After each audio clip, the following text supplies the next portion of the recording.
Seastead, Eastshade, and Undertale. This is Staying In.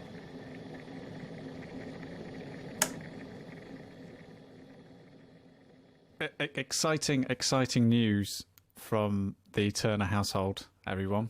Exciting news.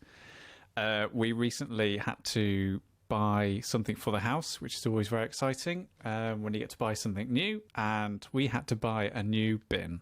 Wow. Well, that's beaten my open. Yeah, definitely.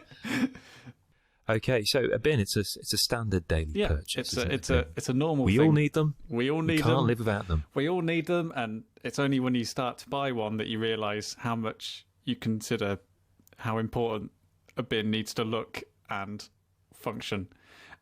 So the first bin we bought is now still in its box in the hallway because it ended up being too big, and we couldn't actually shut the door without it hitting the bin.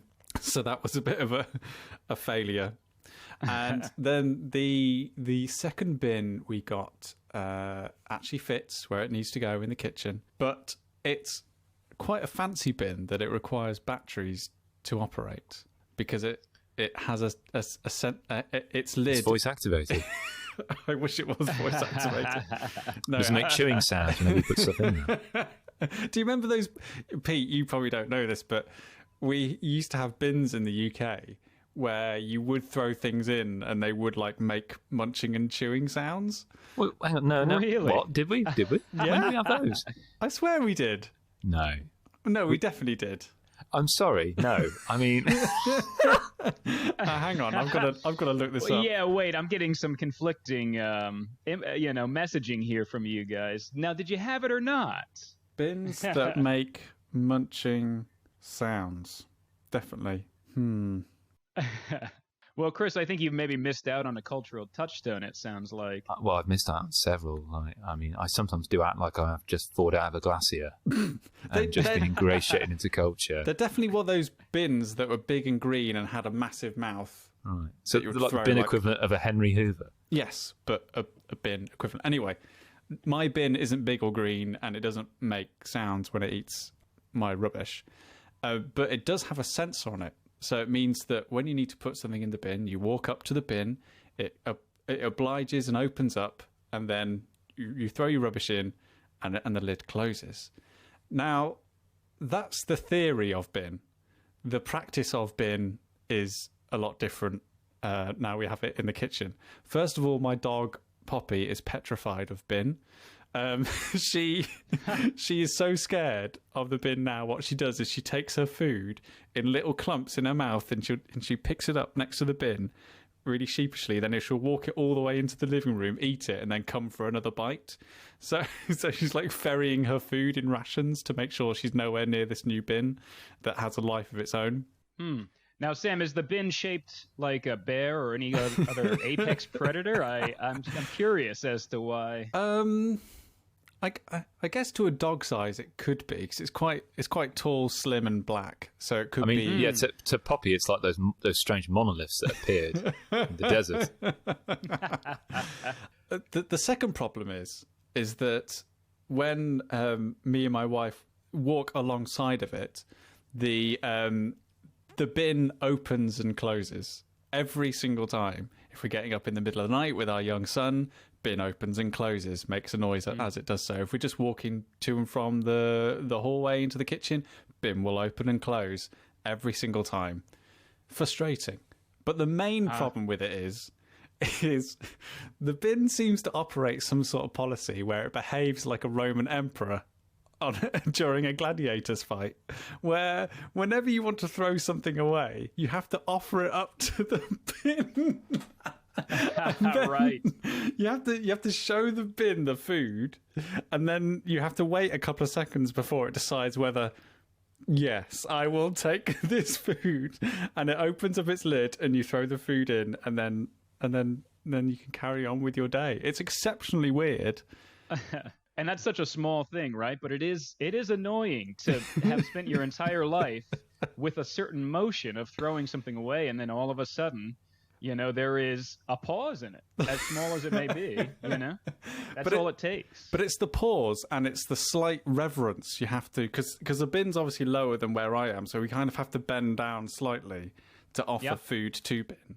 And then just that slight pause where we wait and see, is it going to accept? Foil, it's a yes or no game. Foil, sometimes it's like, yeah, go for it. Sometimes like, nah, I don't really want the foil. My wife this afternoon was cleaning some stuff off a chopping board, and the bin was just like, I've had enough, mid clean, and just started closing on the chopping board. I was like, we cannot continue to live with this bin. It's appalling. It's like a self-service check-in.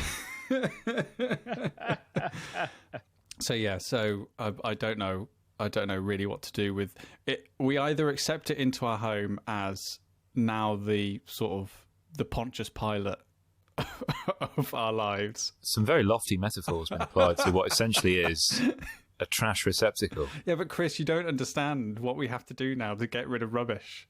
We're literally like on bended knee presenting favours for the gods, and only then will it open up. And then the other problem is, like, I just live in fear of, you go to offer up to the bin and it's run out of batteries, and then you're just like, well, now I'm holding rubbish, and I'm not going to just struggle to open the bin, And I bet you it takes about like 23 AA batteries. It takes a good four AA's, which is more than a remote control. So that's the story of our new bin. Thank you very much for listening.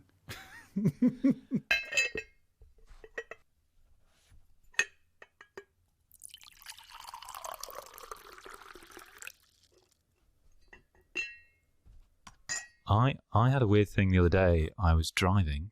That's not the weird bit. And because where we are at the moment, it's a bit of topsy-turvy. Like, I don't know about you, but I'm forgetting key events. Months keep disappearing. I thought you were going to say rules of the road. No. Appointments that I had in the past, I'm trying to remember when they were, and I'm losing track of time very easily. And there was a moment, something I witnessed while I was driving, that I thought was just a moment where I'd kind of cracked and reality had ceased to be, because our new reality at the moment is some kind of weird science fiction. Walking up by the side of the road was a gentleman looking incredibly quite dejected, slumping while walking. And he waved to the car in front that was driving past. And that's, pretty by the by, really. It's understandable, except for the fact that he was dressed from head to toe as Bananaman. This was at like 10 o'clock in the morning. Okay, and was there a number across his chest on his back? No one else in novelty costumes, no marathon running. Just a lone man, cape flapping in the wind of cars as they kind of drive past, dressed as Bananaman. And as possibly one of the... I don't know, Pete, if you've ever heard of Bananaman. I was about to ask, but I figured it, might be rude if it's a beloved, But that's the thing, like, it is a beloved UK cartoon character, but it's not like... What I'm trying to say is it's not very easy to go into a shop and go, right, yeah, Iron Man, Batman, oh, yep, Bananaman, yep. You can't just pick a Bananaman costume off the shelf. And likewise, Kevin Feige's not sat there planning Phase 5 thinking, Super Ted, Bananaman, yeah. So Bananaman was, I think he's still ongoing. No. Was a character that was a parody of Batman and Superman, and I looked into this today because I thought I might talk about this. He's got an origin story, and his origin story, one of his origin stories, because like all great superheroes, is that an orange? Oh, stop it!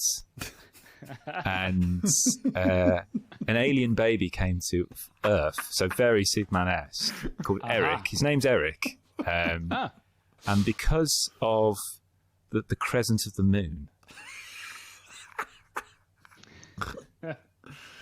He had an affinity with bananas, and every time this young lad Eric eats a banana, he becomes Bananaman.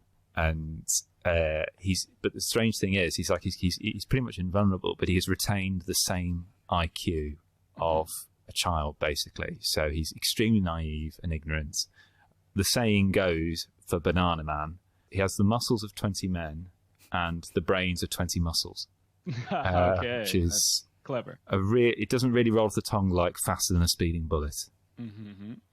But yeah, a bizarre character that I'd completely forgotten because I've got important things to remember, like pin numbers and stuff, until I saw this gentleman. It does state on his Wikipedia page that one of his gadgets includes electronic thermal underwear. On that same Wikipedia page, Sam, in the same way that Superman has an aversion to kryptonite, Bananaman has the same aversion, but to mouldy bananas. I've been thinking about that, though. How quickly does a banana change? Like, you only need to look at it, and it just starts going black. And then you need to throw it in the bin, and we've gone full circle. Oh, look at that. You can tell which of us works in radio, can't you? Yeah. So a few weeks ago, I had the pleasure of being a guest on Pete on your podcast with you, Yes, and your good friend Andrew. yes, On the Two Can Play That Game podcast, and it was a wonderful pleasure Thank to be you. able to be indulged to speak about Mandala for a protracted period of time, and maybe a little bit too much about British colonial rule.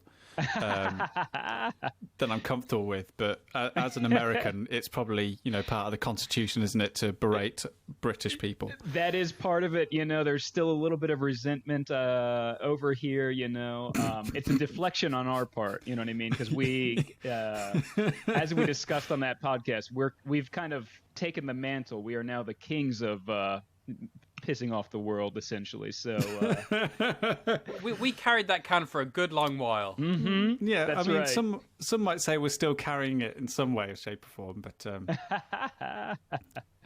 our can's not as big as it used to be, probably.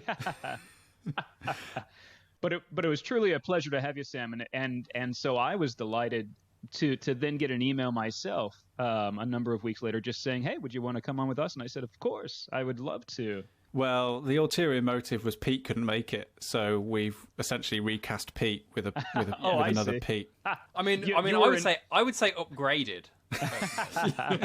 Pete 2.0. Yeah, Beta Pete. Peter Beta. the Peter Vita. Well, anytime you guys need a Pete, you know what I mean. Give me a call. I'm very, like Bananaman. I'm ready in an instant. You know what I mean. I mean, it is really helpful for us that we don't have to learn another name. I mean, Yes. Yeah. Actually, that is really useful. Mental capacity being what it is, learning another name might have been tricky. But if you want, I can just put I can turn my video off, and you can just assume that I'm your good friend Pete. Oh, don't do that. No. Okay. No. He wouldn't want that. Mm-hmm. One of my abiding memories of being a guest on your show was when we kind of finished and went in inverted quotation marks off air. Yeah. I kind of, because your speciality is to talk about two-player games. That's right. Mm-hmm. And I kind of remember berating you with like all the two-player games you must play. Yes. In fact, mid-recording, I had to abandon mine and Kris's game of Polis. Yes. To come and record with you, which is fastly becoming probably one of my favourite games I've played this year. Okay, that's the update, is that it has turned into one of your favorites. I was wondering how much you liked it. I listened to the episode on it, but now that we've got even more time with it, it's kind of one of those. It was kind of one of those games that, even though it's just one of those kind of ones that's just simmered and stayed, and a game is really good, or you're enjoying a game, or anything really, like any kind of media, I guess, TV or film, when you leave it, you're still thinking about it and asking questions about it and wondering about it and comparing other things to it. Stays on your mind. That's good.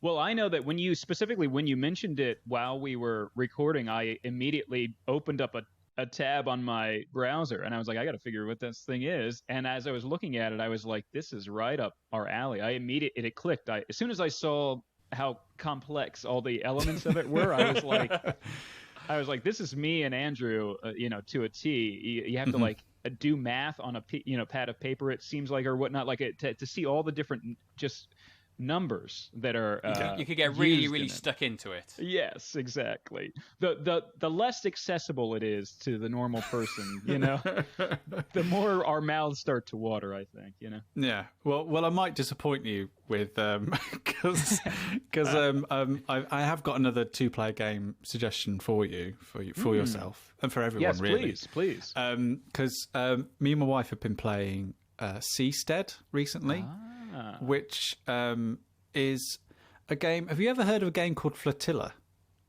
I have heard of it, but I have never played it. So I've never played it either, and I didn't know anything about it. And quite ignorantly, on when I did an unboxing for our Instagram page, I flippantly said, I have no idea what Flotilla is, and just carried on, not realising that it's an actual game that builds the world which Seastead is set in. But if I was to describe it as Waterworld, the game, that probably provides a bit more of a touchstone. Well, hang on, does it? Because so over budget. Box office failure. Oh, well, okay, maybe not. Well, just imagine the world of Waterworld, not necessarily the success or failure of that particular. Can you confirm that it's a vehicle for Kevin Costner, or was he not involved at all? Unfortunately, he's not involved at all. No. Well, I don't know. You're losing me. Well, let me try and claw you back in. So it's a game by Ian Cooper and Jan Gonzalez, and so it is set in this kind of Waterworld-esque universe where there's a whole lot of water and not a lot of land to do stuff on. In fact, there's only flotillas where you essentially are building up little colonies and building up little settlements. And essentially, I guess each player in this purely 2-player game represents a certain, faction in this flotilla world, and you're each sort of found these flotillas floating about in the oceans, and you're doing what you can to establish your bases, establish your societies, I guess. Yeah. So you're building academies where you can teach people, you're building ports where you can accept goods, and building shipyards which helps you explore the land a little bit better. And to do all that, you obviously have to collect resources, and you do that by diving into the ocean and pulling out resources and using that as a currency in this world of Seastead to build stuff on the things. And that kind of, it's kind of a sort of very sort of simple structure to the game. Like, those are the only 2 things you do. You go down, you dive, you pick resources, or you build stuff on your flotillas. Now, Sam, is the idea that the world has essentially flooded, and so when you're diving down to get resources, is it things from, like, theoretically, like our world, the game world's past, that have been flooded? Like let's say you're diving down and there's, like, I don't know, cars and tires down there because there used to be a world down there, kind of thing, or that's not the case. But now I think about it, the resources are actually strangely ambiguous enough that they could be that. So the resources are kelp, which is kelp. Oh, okay. Fish, which is fish. But there's also iron and artifacts. The artifacts are represented by a bulbous jar, but I assume in that sort of way that's what it's kind of hinting at, is that you found some sort of what would be ancient artifact, a bit like in Horizon Zero Dawn. When you stumble across something that's familiar to our world but not familiar to them, that could represent, like, you found like a taxi or a signpost or something, and that's valuable to someone. And I was also, it called to mind maybe like the cartoon Adventure Time, where at some point in the series you actually come to the realization that it was used to be our world, I guess, before it became what the current world is. And you start to notice in the background artists have put things that have been, like, buried, and yet they're artifacts from our world, essentially. So that's what I was thinking as you were describing that.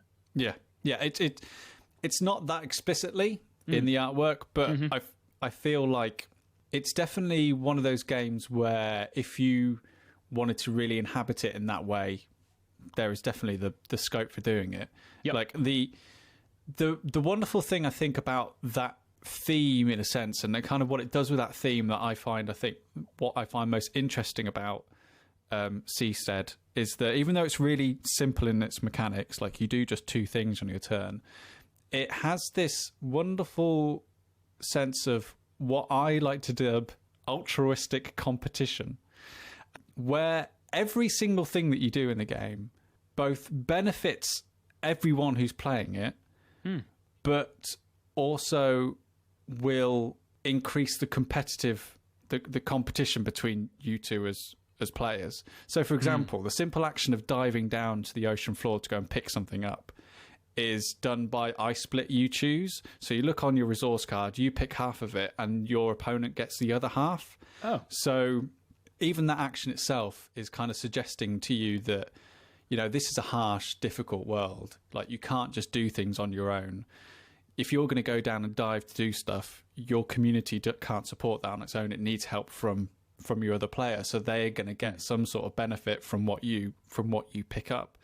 And building works in exactly the same way. When you build something, it's not just a straight sort of conversion into victory points for you or some benefit down the line. With that, there is also some sort of benefit to the other player who's on that flotilla. Like, they may get a discount on a further turn if they want to build something. They might end up getting victory points because of where you've placed a port and where they've got a building on that flotilla. So, like, even though there's not, like, as you said, this sort of artistic thematic vision with the game, there is this like almost playful sense of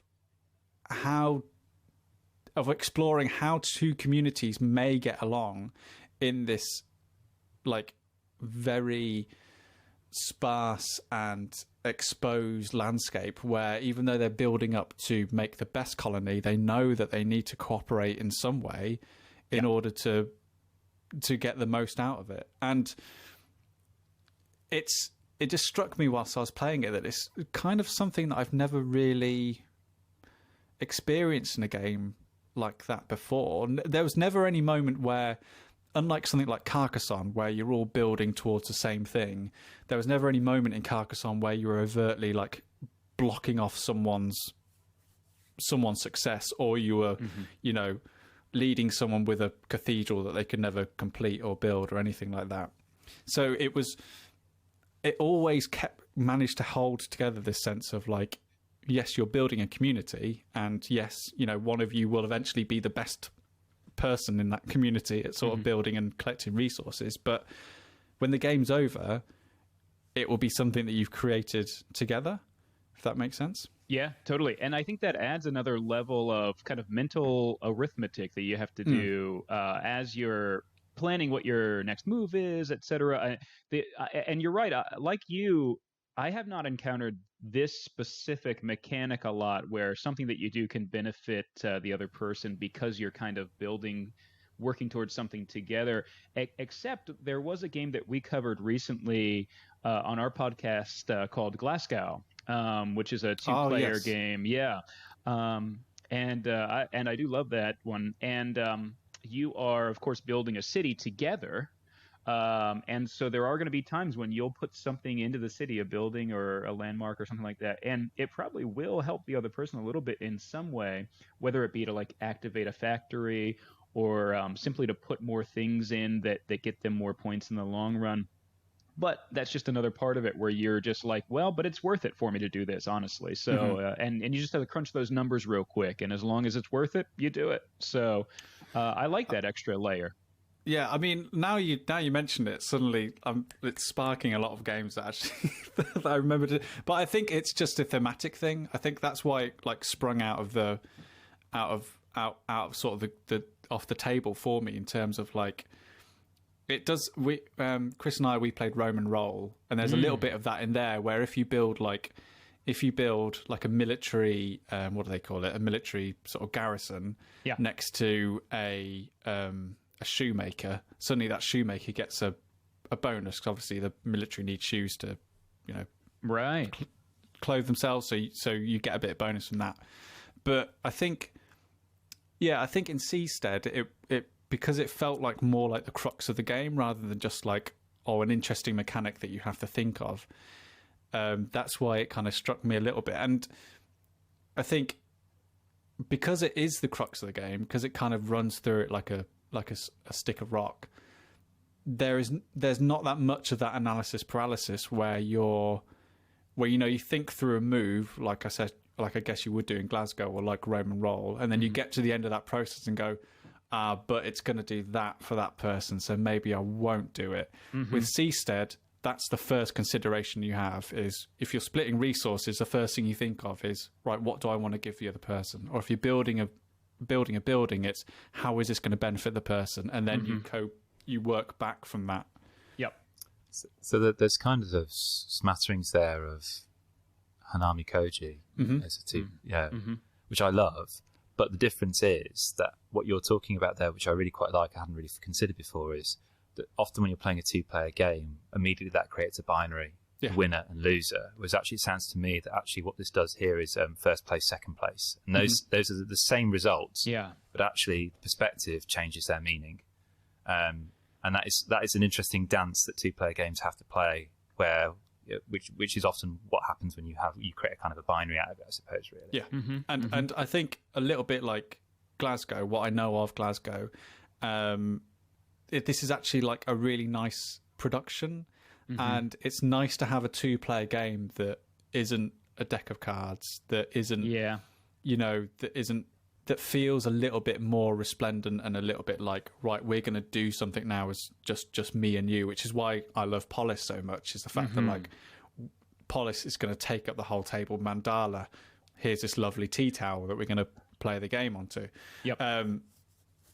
With Seastead, it comes in a mandala-sized box, a Glasgow-sized box, but you get these little flotillas, you get these wonderful little wooden pieces, indented player mats to play with.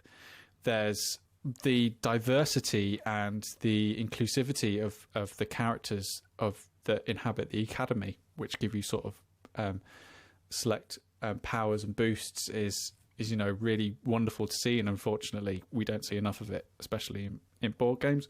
And the flexibility of the game as well. Each flotilla has different sides. There's these things called decree cards, which kind of balance the rules and essentially work as like contracts that you can take out to give you certain benefits if you do certain actions. So it definitely feels like what a two-player game should be, in that it should be an event. It should be something that you're setting up specially with just one person, and something that you can focus on for like 30, 40 minutes and be like a special thing. Yeah, I like that element as well, Sam. The idea that by the time you are done putting the time into the game that you have, there's something literally physically there that you look upon and you go, oh, we made that. We made that, or we built that, or we played cards into that, and now that there's something there. And then at the end, you look at it for a little while and you go, wasn't that nice? And then you go, okay, now it's time to pack it all up.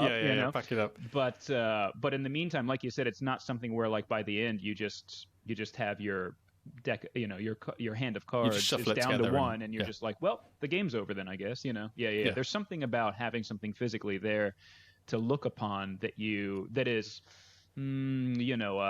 a symbol or a representation of the time that you just spent doing that. That's nice. I like that. I always find kind of, because I would primarily, if I'm going to play any kind of board game, I'm playing two-player board games. Even kind of before kind of lockdown, because I'll play them sometimes with my wife, but I don't really have a community around me that I'll be playing with. And so often the games we play a lot more cooperatively, because kind of competitively, she's not big into kind of board games, and so there's probably a larger learning curve anytime we play something. So if it's a competitive game, that kind of doesn't feel fair, because I'm probably going to win because I understand the game, and then that's not a fun experience for her, and it doesn't kind of bode well. So we play a lot of the exit games, and of those stuff like Sherlock Holmes Consulting Detective. So something like this does sound really interesting in terms of finding that fine balance between the competitive and the cooperative. So you can have a competitive game, but as you say, it doesn't really matter if you don't win or not, because you are still achieving stuff with that. Yeah. So with Seastead, what's that kind of the learning curve with that for people who not necessarily never play games, but kind of by the sounds of it, there are lots of pieces, lots of items that you need to be aware of. What's the kind of learning curve you would need if you're not kind of au fait with games? I think the learning curve is relatively high. I think the rules could maybe be set out a little bit better to help this, but I think what gives Seastead the edge and what I would say in terms of like persevering with it is because it does have this level of like altruism, like everything you do benefits everyone. Every single turn, if it's not your turn, you're still interested in what the other person is doing. So in terms of learning the game, you can learn through the other person. So for example, if Dan, you take your turn and you're just picking up resources, I get resources for doing that. So if you're learning the game, you go, right, okay, I'm getting resources here. Obviously, these resources must be for something. So you can park that. You can do whatever you want. And then suddenly I see on your turn, oh, you're building something. Oh, and that's had this effect. And because every action you do affects the other person in some way, it means that there's the other person, if they're not that au fait with board games, there's always something that's bringing them back to the game. There's never a moment where they can just sort of drift off and go, oh, I'm not really feeling this, like, which happens like in my wife sometimes. Every time when I play, because it kind of like drifts off and just goes, because there's always a point where you go, right, I've done this now and you get this because of that. And it's like, oh, all right, okay, well, that's interesting. Well, if I do this, how's that going to benefit you? And I feel like because it's got that dynamic, it just makes teaching it a bit easier. It just means that like there's never like I get. It's always like I get, you get, I get. So it's always, so you're kind of learning on every turn regardless if it's your turn or not. yeah. And that's what like the best two-player game should be. Like Mandala does that.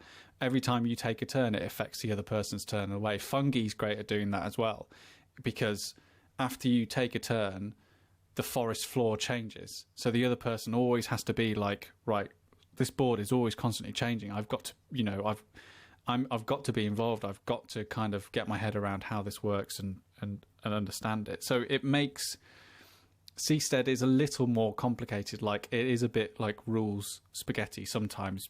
But that's just because like when you do this, it has this effect and this effect and this effect. And if you do that, it does this effect, this effect. But essentially, you are only doing two things. You're either building or you're getting resources. And if you don't have the resources, then you need to dive. And if you do have the resources, then you build. And then that's suddenly, in terms of learning the game, that's a conversation that you're having with the other player.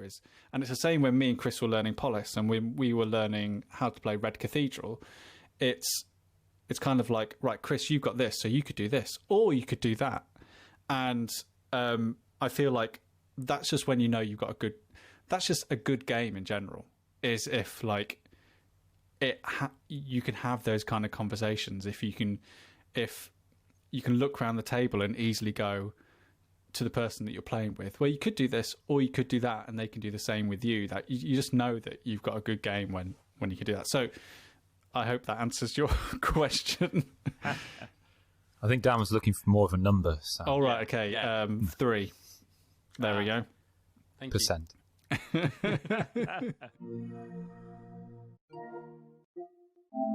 So I've been holidaying recently. Been on holiday? I've been on holiday. How? I hear you ask. How? Well, I've been cheating it, Dan, I suppose. Like, I've had to take my holidays in virtual worlds. I see. Because if I attempt to leave the country, I will get slapped with quite a big fine. Indeed. So I've been holidaying virtual worlds. If you had to pick a board game or a video game to holiday in, great question, I know. Where would that be? Okay, so if it was like Ghost of Tsushima, I could go to the beautiful island of Tsushima, but I also have to fight samurai. Is that what you're... You have to fight Mongols, yeah, but foxes will guide you, and you just have to follow the wind wherever you go, and birds will deliver you to, outdoor hot pools to bathe yourself in. So, okay, I'll go with one. I mean, right now the idea of a holiday with me would be relaxing. I'm very busy with at you. work. Yeah. Well, for me, the holiday that I want is going to be a very relaxing holiday. Okay. I'm not saying you should all want a holiday with me because it would be super relaxing. So I want a holiday that's going to be relaxing. I'm busy at work. I have small children, so relaxation is key. So I'm going to say the world of Flower, because I feel that would be intensely calming. I'm so hoping you would say BioShock. Yeah. Rapture's wonderful this time of year. Pete, what about yourself? So I have two ideas for this question. One, I feel like is kind of cheating because I would go to my Animal Crossing island. I feel like that's kind of how that's designed, right? This new one, it's almost like you are on holiday essentially. But the thing that's interesting about Animal Crossing is just that it has always forced you to take a slower pace. Just in the way that it's designed. And so I feel like that would be a good thing for me. I think I do have to force myself oftentimes to take a slower pace with things. And so jumping into the world of Animal Crossing where, I guess there's some money to be made, but there's not really much money to be made. It's your day is harvesting a few peaches and, maybe making a couple of shovel digs, you know what I mean, and crafting a slingshot or something like that. That sounds like if those are my only options, it would kind of force me to have a holiday, which is good, I think, to slow myself down. So I think to get a holiday, that that sounds like a great retirement for me. Yes, that's brilliant. Exactly. I get those two confused sometimes, and I want to stay on holiday a little too long, And actually, the other one, it's funny that you bring this up because something I'm going to discuss in a little bit is actually also an answer to this question because there is a section of the video game Undertale called Snowdin, which is just a snowy village. And I think Sam might agree with me. As soon as I had discovered that place in this game, I said I would live here. This is just this is a relaxing, lovely little place that I would live in, So I'm still deciding about Tsushima. Oh, so Tsushima, yeah. It's just the threat of death. The threat of death around any corner. You can't go on holiday unless there's the possibility of peril. But I feel like some of the best things I've done on holiday have been with a threat of death. Oh yeah, definitely same. Yeah. Now, Sam, if you were in that world, what did you think? What do you think you'd be doing? Would you just be a vacationer, just someone on holiday, or would you be a part of that world somehow? I could just imagine him with his sun cream on, his Hawaiian shirt and shorts and flip flops, and map in hand, Lonely Planet guide to Tsushima, taking pictures of samurai, while they're executing someone. I like the idea of a massive battle and the camera just slides out of shot. And Sam just sat there in a deck chair. He's drinking a Mai Tai, in the background of a huge battle. I mean, the photo mode is excellent in Tsushima, so you'd come back with some great holiday snaps. Yeah. I don't know. I'd be going for the haikus. Go for the haikus. Stay for the headshots. That would be... any other games? I mean, Stardew Valley, again, to kind of riff off Pete's Animal Crossing idea, but is that too much work on a holiday? It doesn't really feel like a holiday, not as much as Animal Crossing does. That's a good point. You'd have to maybe craft your own hammock and whatnot in that one. And that just doesn't sound like a good holiday. Now, Pete, you mentioned Animal Crossing. Yeah. Now, I want you to take that image of Animal Crossing. Okay. And I want you to put it in the Renaissance. Ooh. Yeah. Okay, now I'm going to reel you in. Mm-hmm. I'm going to talk about Eastshade. I don't know if you've come across Eastshade at all, but published from Eastshade Studios. So I don't know what your gaming setup is. I played this on the PlayStation, but it was on Steam and PC prior to that. Mm-hmm. It's an open world RPG exploration game, first person, and it's all about beauty, lightness, and kindness. You're an artist. You wash up on the shores of this island of Eastshade to complete 4 paintings of your late mother's favourite places. And the inhabitants here are all animals, anthropomorphized animals, a bit like Animal Crossing, from all walks of life. And you basically just walk around and you're just you're looking for inspiration to capture onto canvas and helping out people on the way who need it, really. There's no threat, no danger, no peril, and no one's going to stop you there's stuff to do, but it's not like a huge epic sweeping quest. You've not got to save this place. You haven't got an agenda. It's not all about you at all. And there's something about that weight being lifted off you, which is really, really lovely. Because usually when I approach any kind of open world RPG, there's a set of expectations. I have a kind of a strategy. There's going to be a main quest that'll appear in arcs. There'll be lots of side quests, but they're not going to be really, really that important. You just do them to level up so you can really take on that big boss, to give you that confidence. It's going to be a large world map. You'll start off small and it'll take time to reveal itself. And there are certain areas of the map I just can't get to yet because I'm not powerful enough, and sometimes that will be quantifiable by numbers and XP. None of that here. There is a little bit of gaining certain areas to the island, but that's in a kind of more narrativized sense, I would say. You haven't got to do any kind of complex calculations in your head, constantly leveling up and gearing up and things like that. You do that because of, for the sake of fashion, let's say, for example. It doesn't really matter. It's the whole point is to just walk around. And what's quite telling is that Danny Weinbaum, who designed this game, who set up Eastshade Studios, he used to work as an environmental artist for kind of big AAA studios, and he just quit. And what I love is you go on his Twitter page, his bio basically says that he's making games that feel like places and you're not there to kill stuff. And there's something really lovely and refreshing about that. It's a little bit reminiscent to some extent of Ghost of Tsushima in the sense that, yes, Ghost of Tsushima is an open world game, but it's not a massive world. It's not like Assassin's Creed. And Eastshade is not a massive open world environment. Is there like some sort of driving force, like something that pushes you towards an end or completing certain things, or can you just like bumble around and do? You can just bumble around. There is a kind of a game plan in the sense of completing these 4 paintings, and when you do that, you trigger the end game, and you can, if you want to, then leave. But you could just rush straight through that and then take your sweet time moving around. There's nobody there tapping a watch. You actually just enjoy, the changing of the weather from light into day, bumping into people. There are inns that you can stay overnight at, and what's really lovely is that, and this is a really nice mechanic, to be able to paint, you need the materials to build a canvas, but that's not too cumbersome, but you also need inspiration. And the only way you get inspiration is by visiting new places, and then you get a bing, you've accrued some inspiration there. You've got inspiration points. Yeah, but it's not like your bin, where you've got to kind of like really make some kind of big offering to it. It'll just appear and then disappear. There's no UI at all on the screen. It is just these incredible panoramas of this extremely beautiful island. And if you add into that and Phoenix Glendining's kind of lush and gentle score, it's such a beautiful experience. I completed the game, and then I really, really missed not the game. I missed the landscape. So I went straight back into it and reloaded my save point. I go back into it, and it's become my audiobook game, which we've spoken about before as a genre. I've completed all the quests. I will just go for a wander in Eastshade because I really just like it. There's nothing else new for me to do, although my trophies seem to say otherwise. I've still got yet to complete.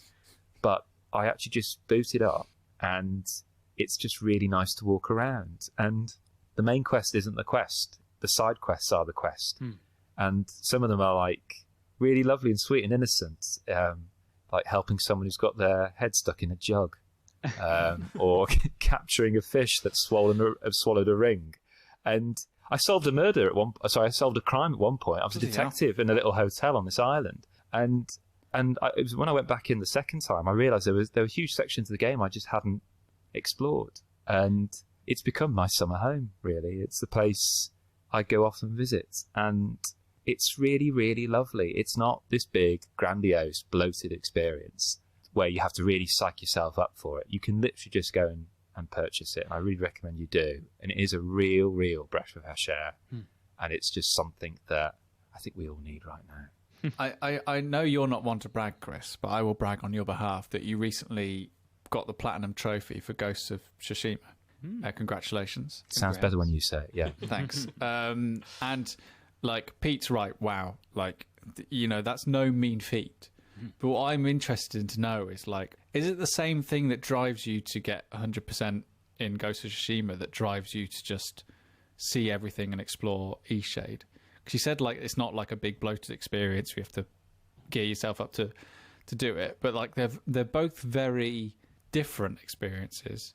but you seem to be exploring them in kind of like a similar kind of way. So is it the same thing that drives you, or is it because they're completely different? It's bizarre because I think it is really just the case in Ghost of Tsushima, like many kind of open world RPGs. There is peril around every corner. And even though I have completed Ghost of Tsushima, it's that classic open world video game. It's not as if all the enemy disappears off the map. So I've not really been able to relax in Tsushima. There are moments of relaxation, but I have to trigger those. So, for example, I can write a haiku I can start to kind of trigger writing a haiku as a bunch of Mongol soldiers are kind of hovering around me. They won't interfere with me because I'm writing a haiku, but as soon as I finish that haiku, that's when the battle continues. So it's not that same sense of relaxation. Because the island is so small and tight in Tsushima, the chances of bumping into these enemies are a little bit more, they're more likely to happen. I completed Ghost of Tsushima because, quite frankly, the trophies were feasible. They weren't predicated. No, genuinely, they weren't predicated on pulling off complex maneuvers with this particular boss. They were literally like, one of them was find these hidden shrines on the island. I thought, oh, brilliant, that's a treasure hunt. That's Fair really enough. lovely. Yeah. Whereas in Eastshade, I think it's that sense that there is still stuff left to explore there. Even though I feel like I have covered all of that island, knowing the fact there are still trophies that I have not triggered yet is enough. It's a bit like Everybody's Gone to the Rapture, which, FYI, is my favourite game of all time, which I've spoken about at length before. Yes, you have. I'm super happy about this new game coming out by one of the environmental designers on it, the name of which escapes me. But I'm the same with you where Everyone's Gone with the Rapture, because I completed that and thought I've done everything. There's nothing here that I've not seen. I have triggered every single story. I've done it. And then I looked at the trophy and it was like 4%. And I was like, come on, you've got to be kidding me. Kris, I have a question for you about this one specifically. How about the people element? When you say you want to jump back into Eastshade, and of course you want to explore the environment, explore more of the island itself, and you love being in that world, are there characters you want to see again? Are there people that you've met in your gameplay that you want to check in on? Or is it mainly you feel like they're kind of background elements and it's more about your own character's experience in the world? It's a really good question. It's like on the moments when I go travelling, which admittedly, like most people, I haven't done for a while, there are times when you kind of want to mingle with others, and it's quite nice to mingle with non-playable characters that aren't trying to kill you. Right. It sounds really silly, but that's really quite lovely to have that sensation of, and particularly in current climate, I'm not really mingling. Nobody is, because mingling requires close proximity with another human being. And I think some of us are missing that kind of dopamine hit from contact and touch. Sure. And there is that illusion of haptic feedback in that regard about just being in a busy, bustling town centre. And there's this capital city in Eastshade called Narva, which is just stunning. It's just extraordinary. It looks like something Da Vinci would have designed. And there's something about being in that hustle and bustle. I mean, I live in a village. I've not been to a city centre in a long, long time. So there's something about that buzz that I quite like, the rhythm of the city, the pulse of it. But also equally, I know that very, very quickly, as is often the case of open world games where scale is just incredibly skewed, in a matter of moments, I can be just in the middle of nowhere. And there's my friend who owns the hot air balloon that takes me up to the high mountain peaks. Or I can do a nice coastal walk with these incredible windmills that remind me a lot of Mykonos on the side of the coast. Or there's some caves I can explore as well, likewise.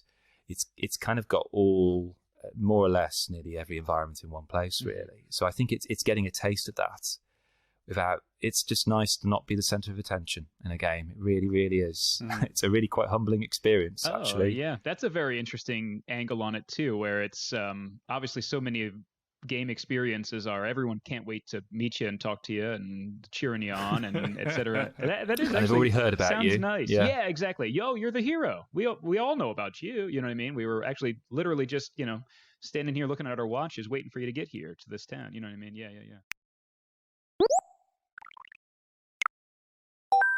I've got a game in mind myself that shares a lot of things, it sounds like, with Eastshade, but also diverges in a very specific way it sounds like to me. I'm not as familiar with Eastshade, but I know that at least Sam and I are both very familiar with a game called Undertale, which is also in the world of RPG. It's a role-playing game. It happens to be turn-based, quite frankly, but it is definitely on the other side of the spectrum of being open world than it sounds like Eastshade is.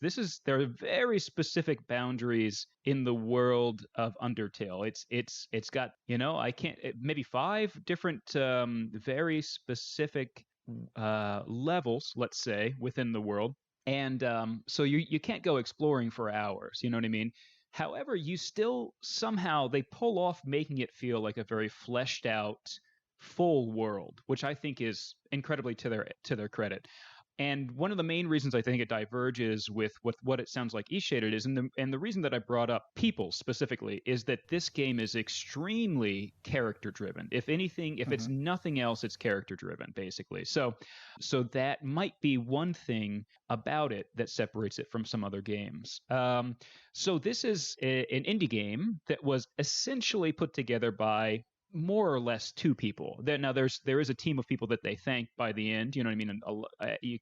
You can't make anything on your own fully, but it's mainly 2 people. One person that had an extremely strong vision and did an incredible bulk of the work, and then somebody who did almost all of the fill in basically around it to flesh out the game itself, and then a bunch of other people who just did small things to help out, to pitch in basically, and that in and of itself is incredible too. To have a video game made by more or less 2 people is pretty wild. And it came out in 2015, and then on top of that, with its meager, beginnings or whatnot, it then went on to, by the end of the year, get put on a ton of Game of the Year nomination lists, and it even went up against a lot of things, some things we've even mentioned now, like Witcher 3, and competed against Witcher 3 for RPG of the Year on certain lists. So it's really kind of a wild story of pretty simple beginnings, and rising up to be, I believe it is GameFAQs' best game ever or something like that. Game FAQs, that site. I think they might have given it an award that was just flat out a superlative of that, something of that nature, if I remember correctly. And so you're kind of, if you hear that and you don't know much about it, you go, what is this? What happened? How's that possible? You know what I mean? But I think once you play it, you kind of get a sense for it, and it's certainly not for everybody. I remember the first time I just jumped into it for the first time about a month or so ago. And I remember telling a friend and coworker that I was going to be giving it a shot. And he was like, "Oh, yeah, I tried it. I can't do it." You know what I mean? And I was like, "Oh, okay, well, I might be right there with you. I might also just jump right out of it immediately." But instead, I've been thinking about it ever since, honestly. So it's a pretty basic story for the most part. A child falls into another world, essentially. So monsters have gotten banished to the underworld, hence the tale of the underworld, essentially. And there's a barrier that does not let them back up to the world of humans, essentially, because there was in the past a war and they got banished, essentially. And so a human child finds himself in a world of monsters underneath our world and is just simply trying to find their way back to their family, essentially. And then so what you do is you just play as this child progressing through the world to get to the point where you can an entry point that you can get back to your world. So it's pretty basic in that's nothing that's ground breaking or earth shattering or anything like that in terms of its structure of its story. And it's fairly linear for that matter too. You literally start at the start point and you just progress through the worlds, literally going left to right most of the time, from screen to screen. Each screen has a new thing on it that you can do, and then eventually you end up at the end of the world. I don't know if you remember those old back when they had like NES games and Super NES games and things like that, and you'd have magazines that would zoom out and give you the entire world at once, which always amazed me.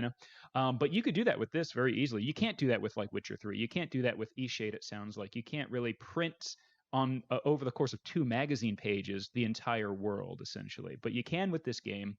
and the fact that they pull off you really feeling like you were in that world is pretty amazing. So the story is pretty basic, but actually is sound. I think it's very solid. The design of the world itself is very cool. Now, the other thing about the main creator of this game is a fellow named Toby Fox from the States here, and so he had the vision and did all the music, did a lot of the obviously the design of the game itself.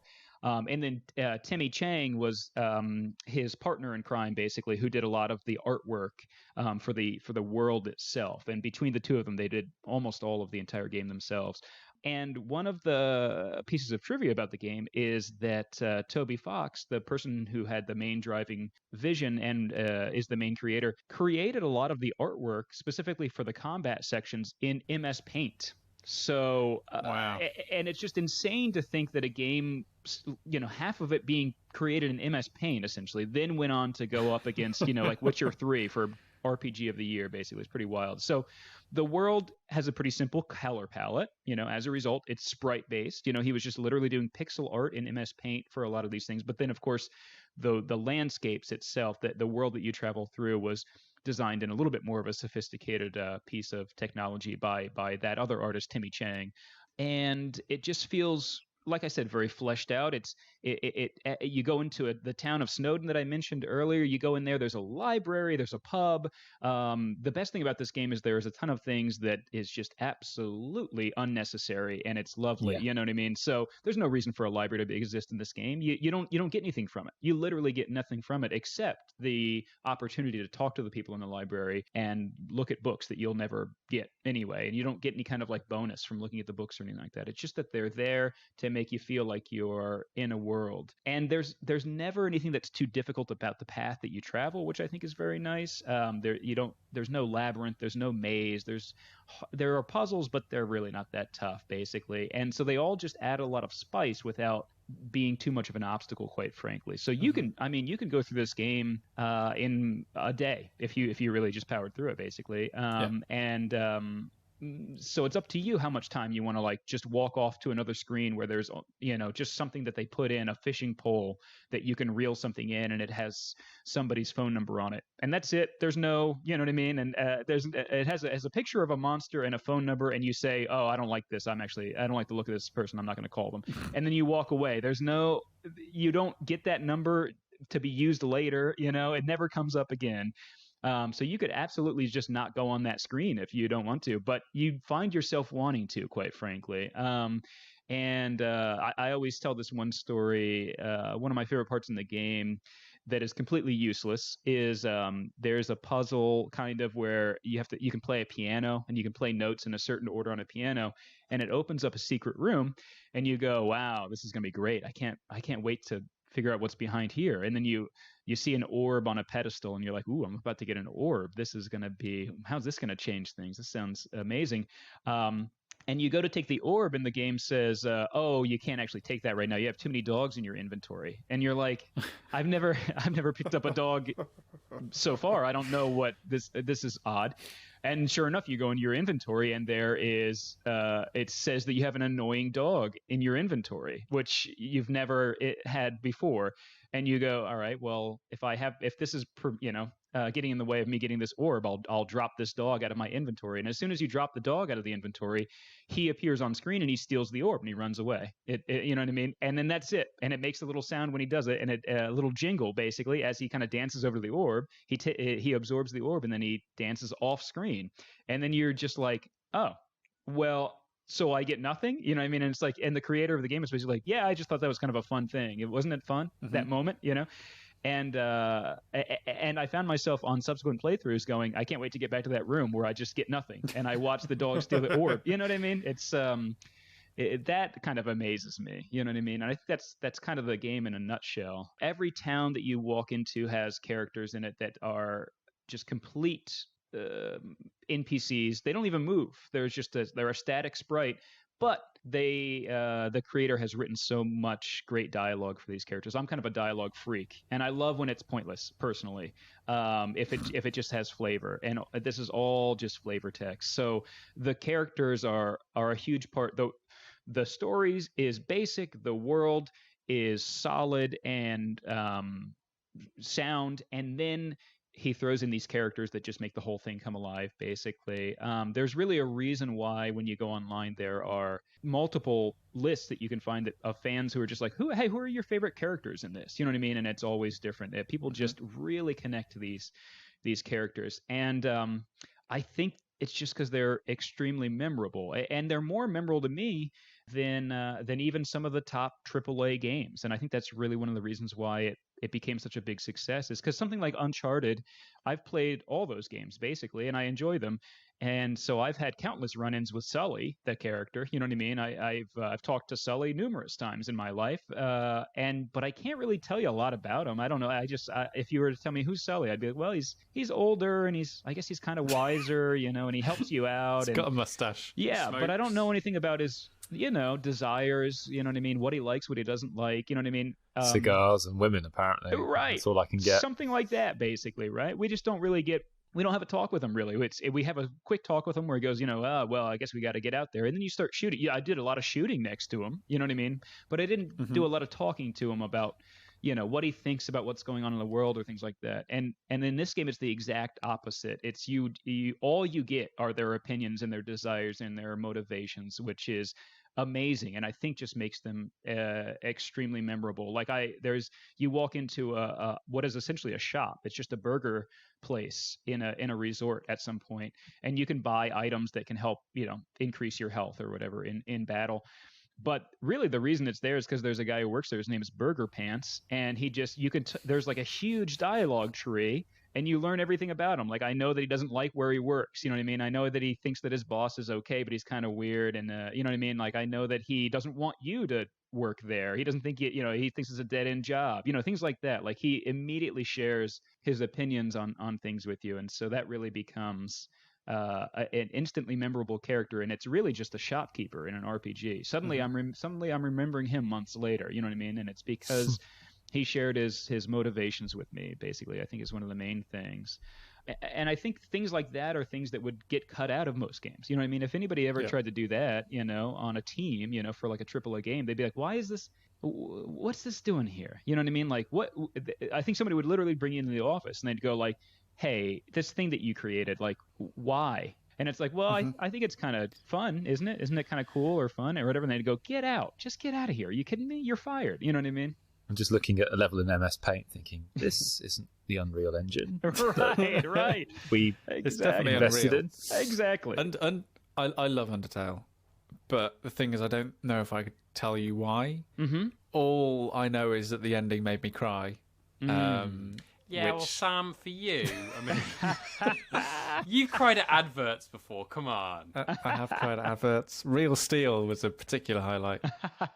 And Sam, there are multiple endings because there are essentially 3 different ways to go through this game, main ways at least. Because so that's what I was going to say. Is the thing that hooked me into playing Undertale was that I heard that the game has this way of basically reacting to how you play.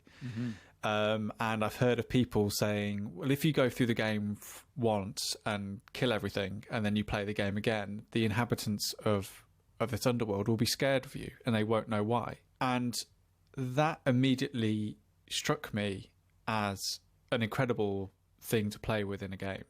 And like, if you fail at something and then reload a save, like, the game will refer to things that you are doing as a player. But essentially, it was that act of how the game responds to you playing it, essentially, was the thing that like hooked me in. And I guess that's why I love the game so much, is that it does do that in terms of reacting how you play. I think like that thing of characters being scared of you and they don't know why is kind of like probably the pinnacle of that example. But it does do those kind of things, as you were saying, Pete, in lots of very small, minute ways as you were playing the game. Like the way that characters respond to you, the way what things happen to you when you fight an enemy, and like the combat system is basically like a bullet hell shooter, basically. Like you either avoid their attacks by learning sort of like the patterns and avoiding it with your heart, or you like, and then you decide if you've successfully avoided their attacks and you're still alive, whether to spare them or fight back. But sometimes the choices aren't that simple. Sometimes you fight a dog and it's do you spare it or do you pat the dog? And other characters, do you flatter them? And, do you suggest going out on a date with some characters? Yeah. And I think what Undertale did that made me love it so much is that just when you think that you've seen everything, or just when you think that you know everything that Toby Fox has thought of, there is always something else. There's always a new surprise. There's always something. The game always finds another way to speak to you as a player. And I've always loved games where you can go, I wonder what would happen if I just do this, and it responds. Yeah. I think that's what Nintendo do really well, especially like the Super Mario Odyssey on Switch, where it's just like, I wonder what if I just go here. And when you do that and you get a reward for doing so, I always relish those moments, because it's like, the person who designed that is going like, I had that feeling too. Yeah, well done. And Undertale is just like that through and through. It's just, what it nails is not only creating a wonderful world that you want to inhabit, but it also constantly, it nails that relationship between the designer and the person who's playing the game. Mm-hmm. And you always get this feeling that the people who design this are always going along with you. Mm-hmm. And they always seem to know exactly what you're thinking and what you're wanting to do at this moment. And I think that's very, very unique, especially when it comes to things like RPGs, where it's just assumed that you want to go on a mission. It's just assumed that you want to go and kill that bad thing. That was episode 124 of Staying In, with Daniel Frost, Sam Turner, Pete Steele, and myself, Kris Darby. That was nice, wasn't it? Okay, usual public service announcement. If listening to our voices is not enough for you, follow us on all the main social media platforms. At Staying In Pod will have you covered there. Our Instagram has been particularly active, with Sam filming himself unboxing anything that comes through his letterbox. If you, though, just want one quick link for everything, then stayinginpodcast.com is the place to be. If you want to ask us a question, or if your name is also Pete, get in touch at stayinginpod@gmail.com. Many thanks to Pete for being such a wonderful host who learns his lines well. Pete is a co-host of the excellent podcast Two Can Play That Game, alongside Andrew Miller. It's the podcast for people who have one friend. Pete and Andrew review two-player board games for those of us who are looking to play games with the only friend we have. You know who you are. You can listen to these two friends from any of your podcast services, as well as finding them at twocanplaythatgamepodcast.tumblr.com. That's twocanplaythatgamepodcast, all one word, .tumblr.com. Right. I'm off to read another chapter of Frank Miller's classic, Bananaman, Year 1. Till next time, bye.